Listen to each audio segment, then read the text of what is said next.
Hello everybody, I'm Ryan, not Keith. Welcome to the Gearland.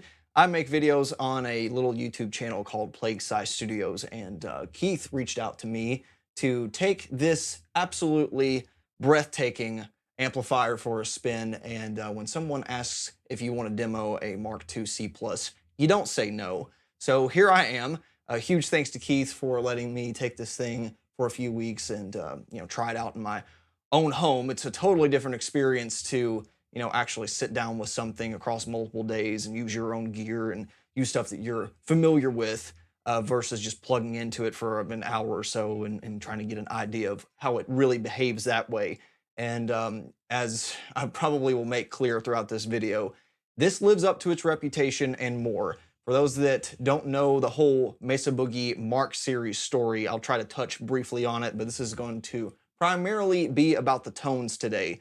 Though I'm sure my Mark series nerddom is going to shine through on this episode. I'm by no means an expert or anything when it comes to these kind of circuits, but I'm very familiar with them. I own a real Mark IV, which has a lot of similarities with this amplifier head. I use the fractal audio models all the time. It's actually what made me pull the trigger on a real Mesa Boogie Mark series amp after using those for several years. And they're among my favorite, if not my favorite line of amplifiers ever. So, real quickly, the signal chain is going to be pretty consistent throughout the entire video. I'm going to swap guitars a few times. I'm going to start off with my modern player Telecasters. It's kind of like the hybrid Super Strat, or as Swissgar might say, the Grandpa's guitar. And we'll be using this for some of the cleaner and more prog rock tones. And then I'll be switching to something with EMGs and maybe even a custom 8-string later on for some of the heavier stuff. As far as the gear side of things goes, I'm plugging straight into the Mesa Boogie head, no pedals in front, though I am running the 5-band EQ in the loop because this is not one of the models that comes with the 5-band EQ on board. All the Mark IIIs and the Mark IVs, Mark Vs have those, but not all of the Mark Is and IIs did. And we'll talk about the reason that you will probably want to have one, or if you have a model like this, you'll want to plug one of these bad boys in because it is an integral part of what I consider to be the landmark Mesa Boogie Mark series sound. For a few of these demonstrations, I'll be taking advantage of the THD hot plate attenuator. For a lot of this, I won't have to. I'll keep the master volume at a reasonable level to where I'm not pissing off the neighbors entirely, but there are a couple really cool tones to be had where you can crank the master volume and get some power tube saturation, but it's at ear bleeding levels. So I'm going to use this to tame the volume a bit. It is a fantastic attenuator. You can't even tell it's there, and that's what you really want. So again, most of the time I'll be having this on 0 or maybe -4 dB to not really color the tone or anything, but you'll see it when it's on. And then down below, I'm running everything through my Mesa oversized 4x12 that is loaded with the classic spec 70-watt vintage 30s to make a total of 280 watts of power handling. These are the good Mesa Boogie speakers. I would definitely have preferred to run these through some classic Black Shadows to kind of complement the vintage setup we have here, or even a Marshall 412 with cream backs or something like that. But this is, I think, the next best thing. And I'm miking it up with kind of a run-of-the-mill dynamic and condenser pair using the Shure SM57, of course, and my Cam Crystal condenser microphone, which is kind of a Neumann type clone. Sounds pretty good, especially considering the cost of this thing. So I'll probably apply some low pass or high pass filter or a combination thereof. Nothing extreme as far as EQ goes, and I'll show that here. But otherwise, it's going to be the raw amplifier tone. And as far as the tone itself goes, I don't think there's a whole lot to not like.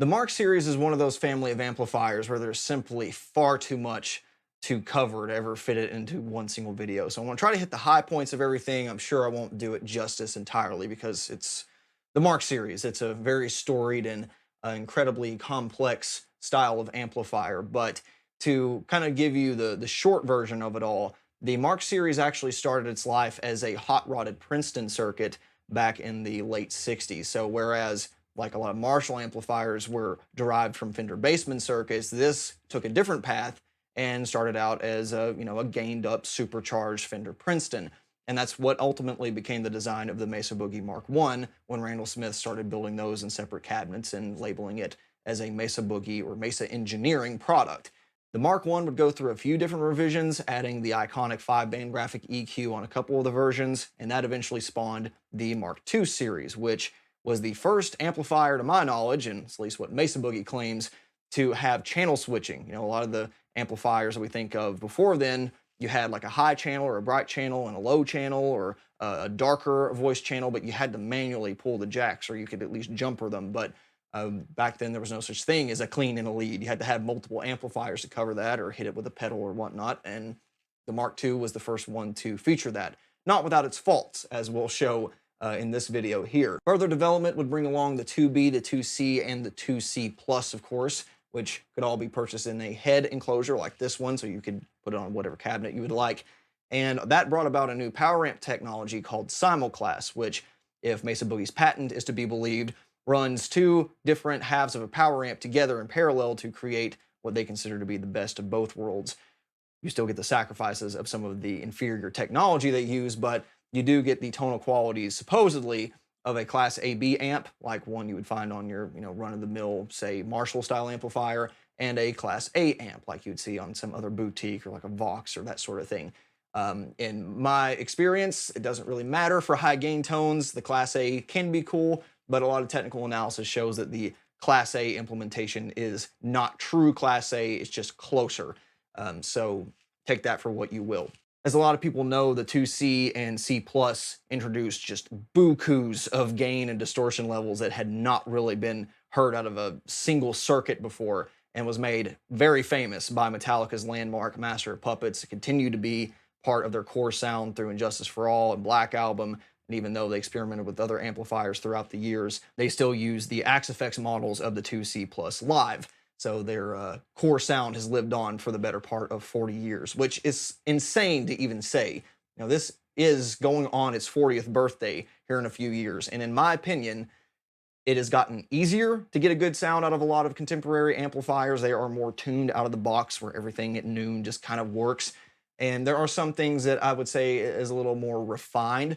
But as far as pure aggression and contemporary distorted high gain guitar sounds go, it really hasn't gotten better. And I think once you understand the philosophy of these amps, it's pretty easy to agree that this is as big of a revolution in amplifier design as something like the Fender Bassman was back in the day. The Mark series, of course, didn't stop with the 2. They introduced the 3, which added a crunch mode to the clean channel, although the level of quality of the lead channels and the different sounds you get across the red stripe, black stripe, green stripe, purple stripe versions are kind of all over the place. So a lot of people have a hard time recommending the 3, including myself, although I was looking at one initially before I purchased the next one, the Mesa Boogie Mark IV, which has a revision A and revision B. I own the B. But that one separated the crunch channel into its own independent channel, at least mostly. It does share a couple controls with the rhythm, but this was the first one where you could actually dial in individual sounds, and I think is the first player-friendly Mark series amplifier out there. Still a great buy if you can get one at a good price. Just a little bit finicky compared to maybe a Mark V. And in my opinion, for my own personal music at least, I do prefer the 4's lead channel. It does have a certain mojo to it that works for what I write, but as far as a staple Mark series sound, I really hate to admit it, this takes the cake. And I think some future content on my channel will probably prove that. So this might seem a little backwards, but to kick off diving into this amp, I'd actually like to start with the 5-band graphic EQ, which again, might sound a little weird because we're skipping over all these other important controls, and this is something that's in the effects loop right now. It's not even built into the amp. But like I mentioned earlier, all of the more modern designs of the Mark series amps have this 5-band graphic EQ built in, and there's a very good reason for that.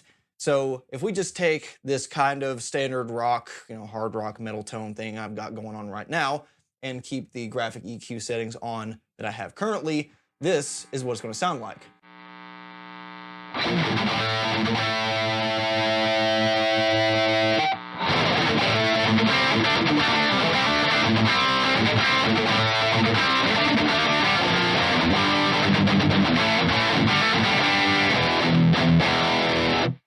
What happens if we disable the EQ though?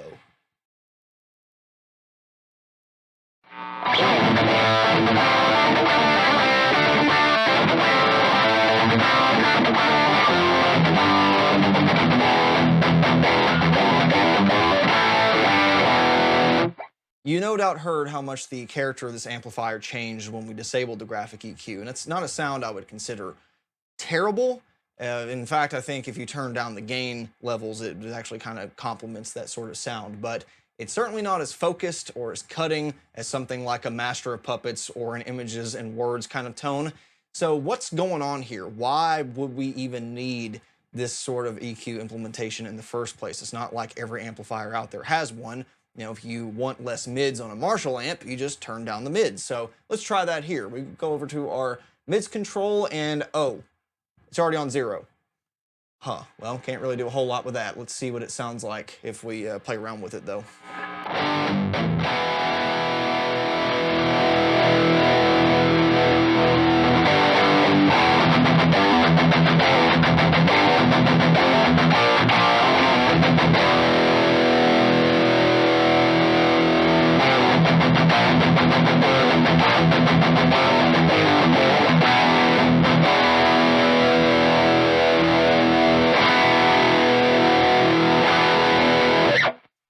Okay, not really hearing much of a difference at all with mids on 0 versus 10, at least not for what we're listening for. Let's try something different. Okay, bass is pretty low, right? We're on 1 to 2 right now. Maybe turning up bass will make the mids sound less present and therefore make it sound like it's a little more buried in the EQ spectrum. So let's try that.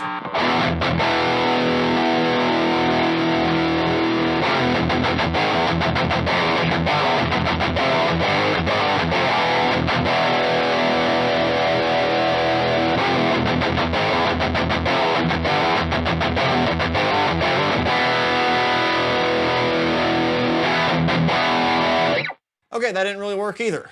We've got one more shot here with treble. So I've actually got this one pulled out. Let's push that in. We'll talk about the push-pull functionality of this amp here in a minute. We're already on 9 or 10, so maybe this one's just kind of a weird frequency and it's bringing up the perceived mids of the amp. Let's try dialing that back and see what that sounds like.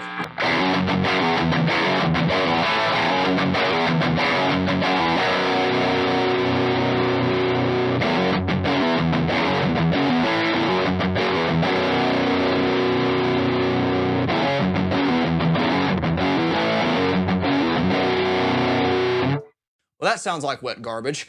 What's going on here? Many of you that are used to playing through a 5150 or a Marshall style amplifier probably looking at this with a little confusion on your face, and rightfully so, but when you understand the philosophy of this amp and where things are placed in the circuit path, all becomes rather clear. So some of you might have seen on my channel, I'm a big proponent of using EQ before an amplifier. So if you have something that sounds really good and it goes most of the way there, but maybe it's not chunky enough, or it's not grindy enough, or it just doesn't have enough push in front, then you can take something like a bog standard graphic EQ, generally turn up the level to push the front end of an amp, and cut some of the bass frequencies, boost the mids, and you've essentially done the tube screamer trick where a lot of people will turn up the tone and the level and hit the front end of an amp and cut a lot of the low end, boost the level. And what I like about EQ is it doesn't introduce any more distortion or clipping, and you have a little bit more fine control over each frequency band, especially in like a parametric sense.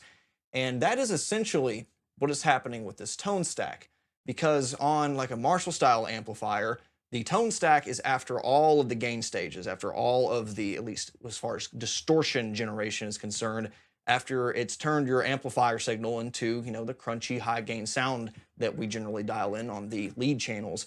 The EQ stage happens after that. But on the Mark Series amp, the tone stack is situated more towards the front of the preamp circuit, to the point that this actually functions more like a pedal in front of the preamp than it does an EQ section after the main preamp and before the power amp. It's a wordy way to say you have to think about these as individual gain controls rather than an EQ. So that's why when I turned up the bass, the guitar sound got chunkier, because what I'm really doing is turning up the bass response of the pickups. Kind of think of it that way. The mids was kind of subtle because it's more of a full frequency, kind of a mid body kind of sound, and the treble, that's actually almost like a gain control in and of itself, because a lot of the crunch and high end saturation is what's making these amplifiers high gain sounding from the get-go. So listen to that again.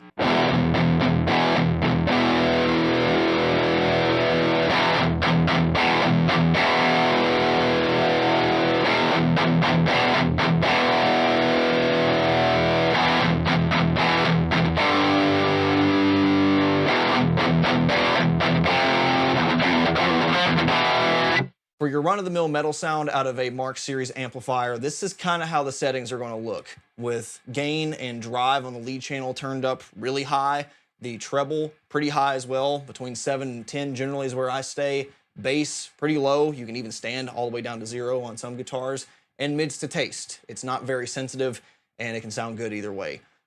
Petrucci has his all the way up to like 7 or 8, Hetfield kept his on 0, so again, kind of depends on the vibe you're going for.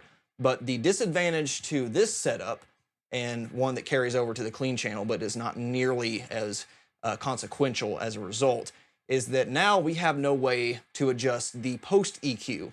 Whereas again, on a 5150 style amp or a dual rectifier or an Engel or a Diesel or anything out there that has a more or less streamlined kind of design, turning down the mids will actually turn down the mids on the output section, and that's not happening here. So to compensate for that, they had to introduce another round of EQ to actually be able to introduce that functionality. Now, I'm not going to pretend that this is the ideal equalizer. In fact, a lot of the frequencies they pick are a little strange, and some of them are downright mislabeled, but I think it is the imperfection and the 5-band nature of this that gives it its signature sound. And I'm at least particularly a big fan of the mid frequency they pick. So instead of having a bass, middle, treble that all kind of interact with each other like a Marshall tone stack, you basically have 5 individual frequency bands that aren't super tight in terms of their filters.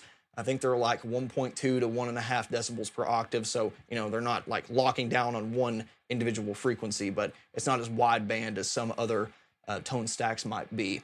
And this is kind of the curve you might expect to see for a lot of the metal guys. Again, classic rock and bluesier tones, you can certainly get by with a totally different EQ curve. But what happens a lot of the times is that we go to this mid frequency and absolutely tank it. Then we'll turn up the ones opposing it, or maybe even down depending on the overall sound you're going for. And that will make it even sound more scooped than it was initially. And then the highest and lowest frequency to taste, depending on the speakers and how rumbly of a sound you want and where you have presence dialed in. Again, this is far from a perfect implementation. In fact, this 6,000 hertz is closer to like 4,200 hertz.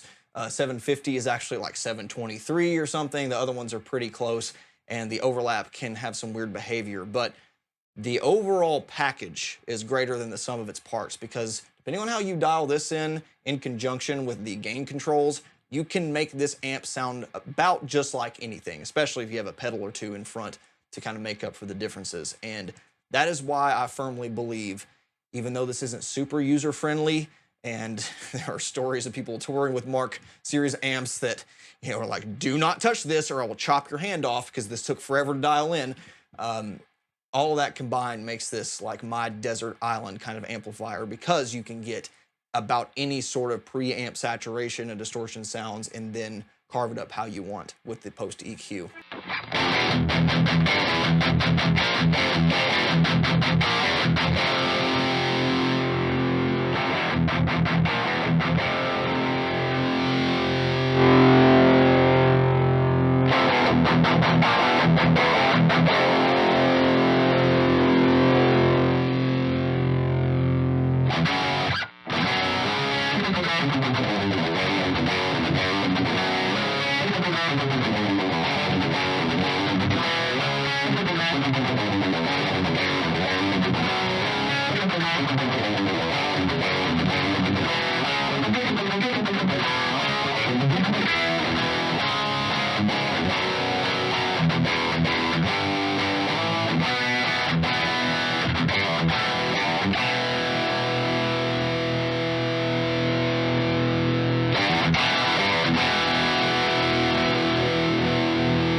Pretty great stuff, if I do say so myself, but before we get too caught up on the high gain channel, let's talk about some of the more fundamental things this amplifier does on the clean channel. So I'm going to push all these in, and again, we'll start talking about the push-pull functionality. I'm going to turn off the 5-band.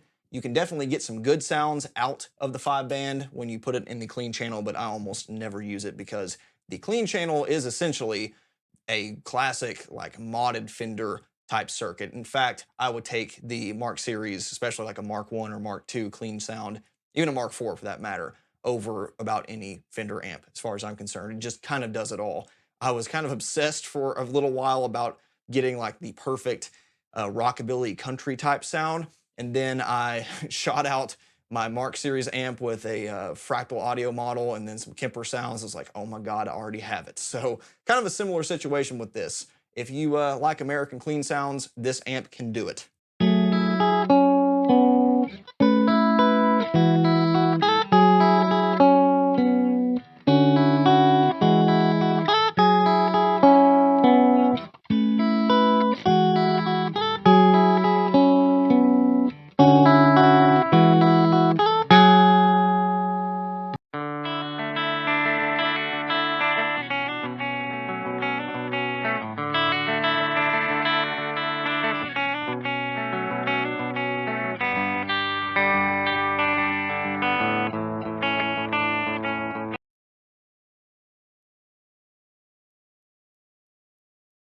Nothing quite as deep as a Mesa Boogie clean, in my opinion. It's just really rich, even if it is simple on the surface. There's a lot going on there, and I really love that sound.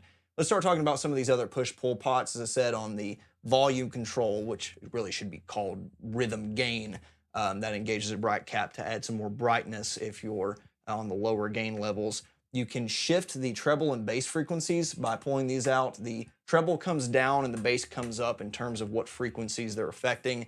And so it's harder to tell on a clean channel. You'll be able to hear it, but once you start getting into driven tones, it really makes a difference as to what you're cutting or saturating, and some of the higher gain stuff I think sounds kind of cool if you pull the treble knob especially.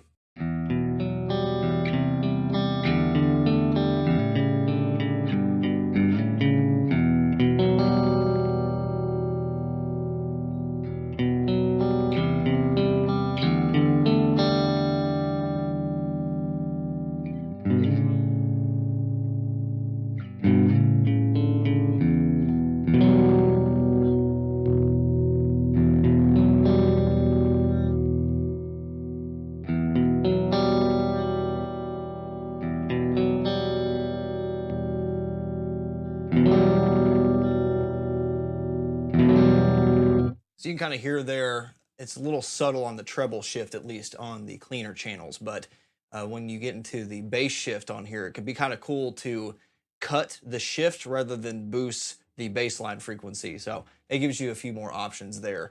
You have the pull deep on the master, which I'm not 100% sure on this one if this is determining a power amp dampening factor, like something as akin to a depth control instead of presence.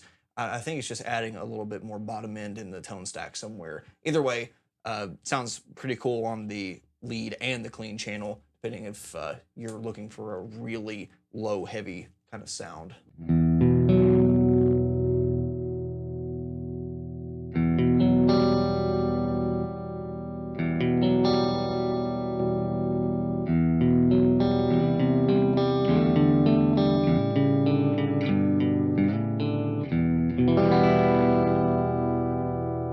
And again, it kind of helps if you compensate with the bass control there. Lots of different combinations to be had between, different gain structures and the frequency shaping tools that it gives you. But I think that's about all I can really go over when it comes to the clean sounds without being terribly repetitive. And when it comes to the Mark series, I'm all about the lead. So let's switch guitars and talk about that.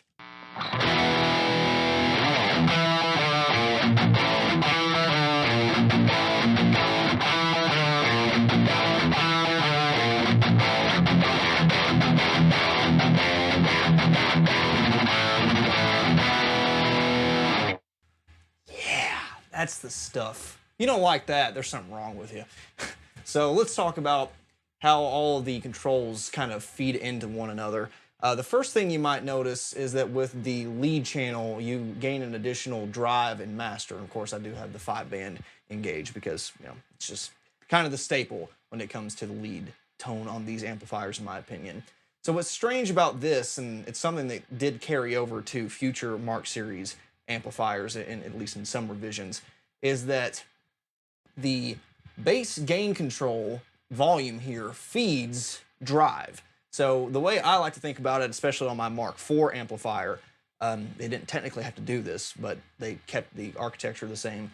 The way I like to think about it is volume 1 is sort of the input volume, how loud your guitar is going into the amplifier. Now there is a headroom there. Eventually it will break up, as you heard in the clean channel, but it's more like putting the output volume, you know, above noon on a tube screamer. Whereas drive is more like the quality and how much headroom there is for distortion. If you turn this all the way up and keep this at 5, it's not going to be a very heavy sound, and vice versa, but they play into each other such that, you know, one on 5 and the other on 10 is not the same thing as the two reversed, and you can kind of hear that. So in general, I prefer to keep drive about 9 or 10, almost maxed out for most of this kind of stuff, and then use the volume control to feed into it, because you can back it off and pull the bright cap, which does work on both channels to get a little bit more high-end crunch out of this thing.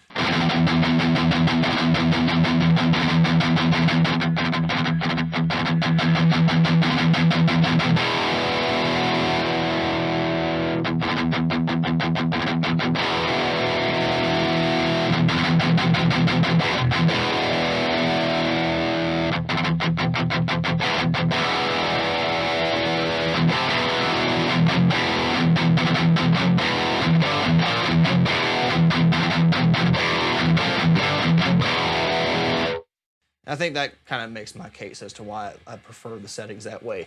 Now, oddly enough, the master volume controls also feed into one another, so check this out.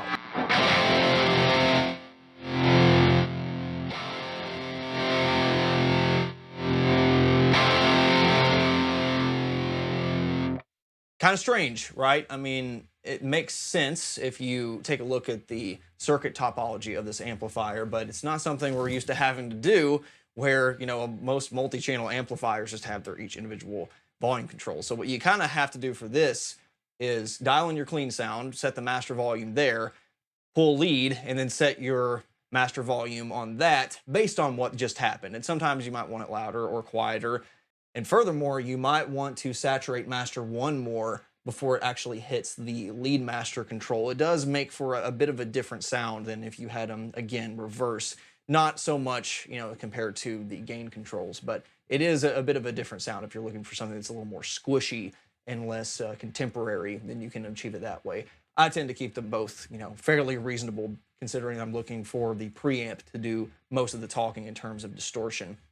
You might also notice that I have the bright control pulled on the lead master, which is different than the bright control here. Whereas this is a bright cap to accentuate the high frequencies going into the gain stages. This is kind of a bright cap after all the preamp, and it does saturate the high frequencies in a different way. So it's easier heard than explained.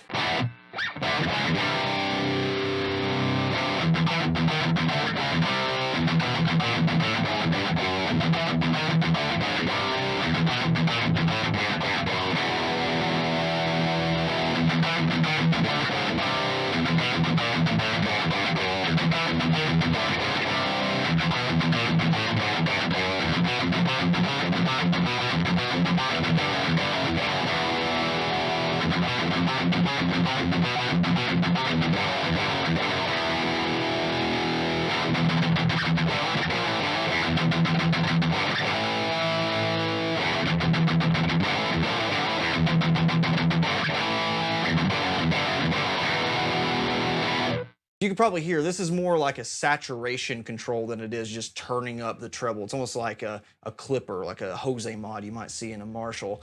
And I like it. I think it's a cool implementation. I don't know if it's something to do with how the phase inverter reacts to it.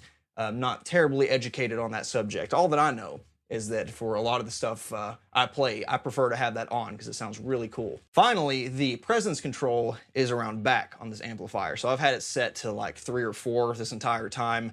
you can get it fairly dark, and it gets a little nasally as you turn it up past about 6 or 7. It does not have individual presence controls for each channel like later revisions would, which is just kind of a sign of the time, but it's not one that I think is really that important. It's fine to kind of set it and forget it, in my opinion. Let's go ahead and take a listen to what the pull shift does on the treble and bass controls, and hopefully you'll agree with me that pulling the treble control and setting it up in the Hetfield way is like just late 80s, early 90s Metallica bliss.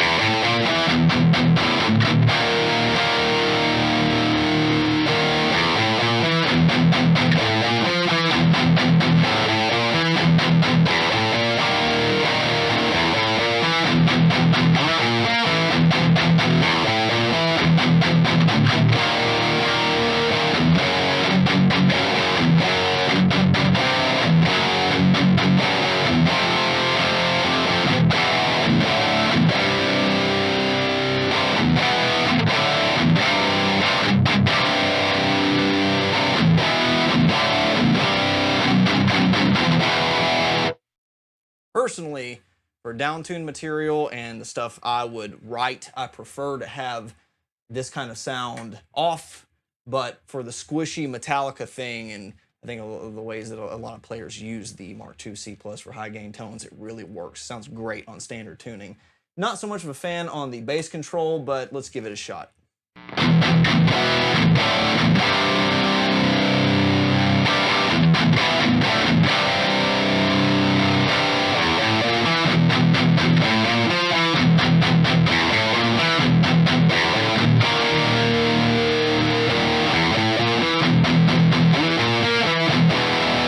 You can hear it starts to get a little honky and almost not as extreme as a cocked wah pedal, but it's approaching that territory, and it doesn't really work for high gain as much. I think for like a creamier, bluesy lead sound, that could really work with both pulled, in fact. I mean, let's just take a listen to show you just how versatile and clean that this lead channel can get. I'm going to turn off the graphic EQ again, and let's dial it all the way back here, and this all the way back here.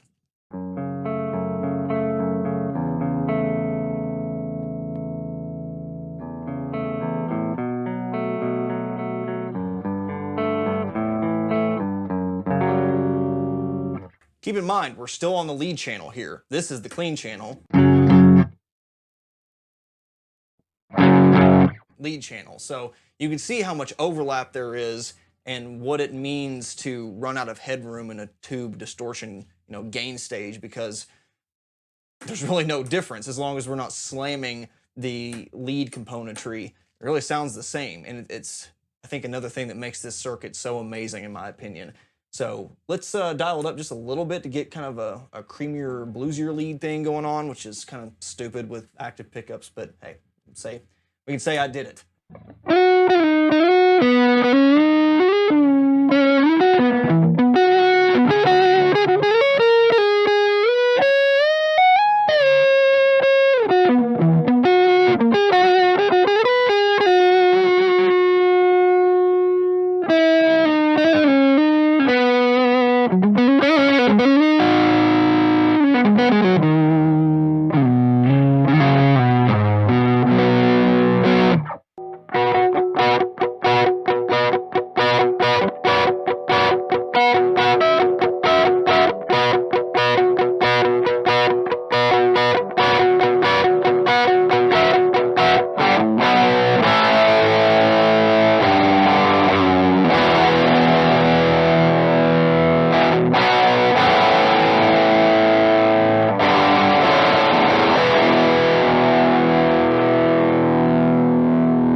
Let's go ahead and try out the pull deep control on the lead channel.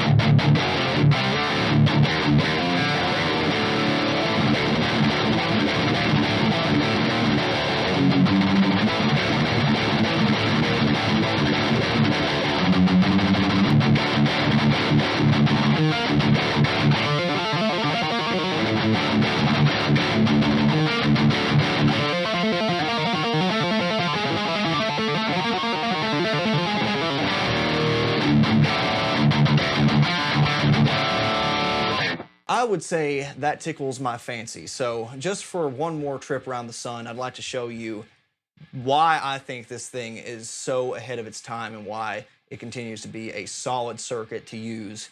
Not necessarily the real amp, considering their vintage status and how hard they are to come by and fragility and all that kind of stuff, but why this sound is still so viable today. Let's break out an 8-string.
Helps if you tune beforehand, but won't worry about that. So I'm the kind of person that would still probably boost this amplifier just to drive it even further and cut a little bit more low end, but I mean, this is usable. This is nuts. And 8-string guitars like this, even 7 strings, were not even a twinkle in the eye of the most progressive player back then.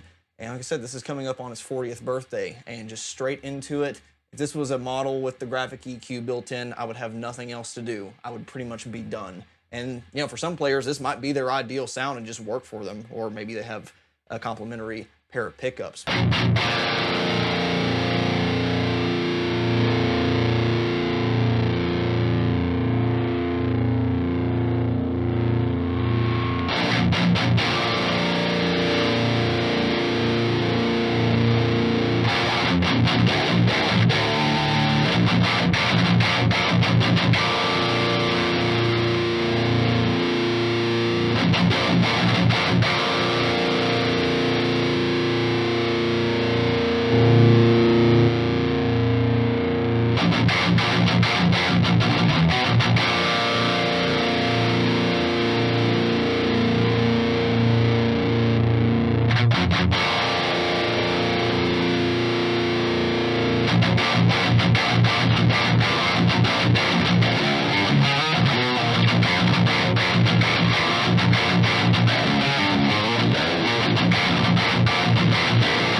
You might be able to hear a bit of this bassy overtone in the pre-distortion stage that I'm not able to dial out, and I certainly would if I had all the tools available to me, like a pre-EQ or a boost pedal, and that's kind of how I would handle lower tunings. But out of the box, it does kind of this cool Stephen Carpenter thing that I think still works, and this might be everyone's ideal metal tone, I don't know. But for me, it needs just a little bit more help, but it was so close. Again, 40 years ago, when 8-string guitars, 7-string guitars even, wouldn't be a thing for another 10 years. So pretty incredible what they were able to achieve with that.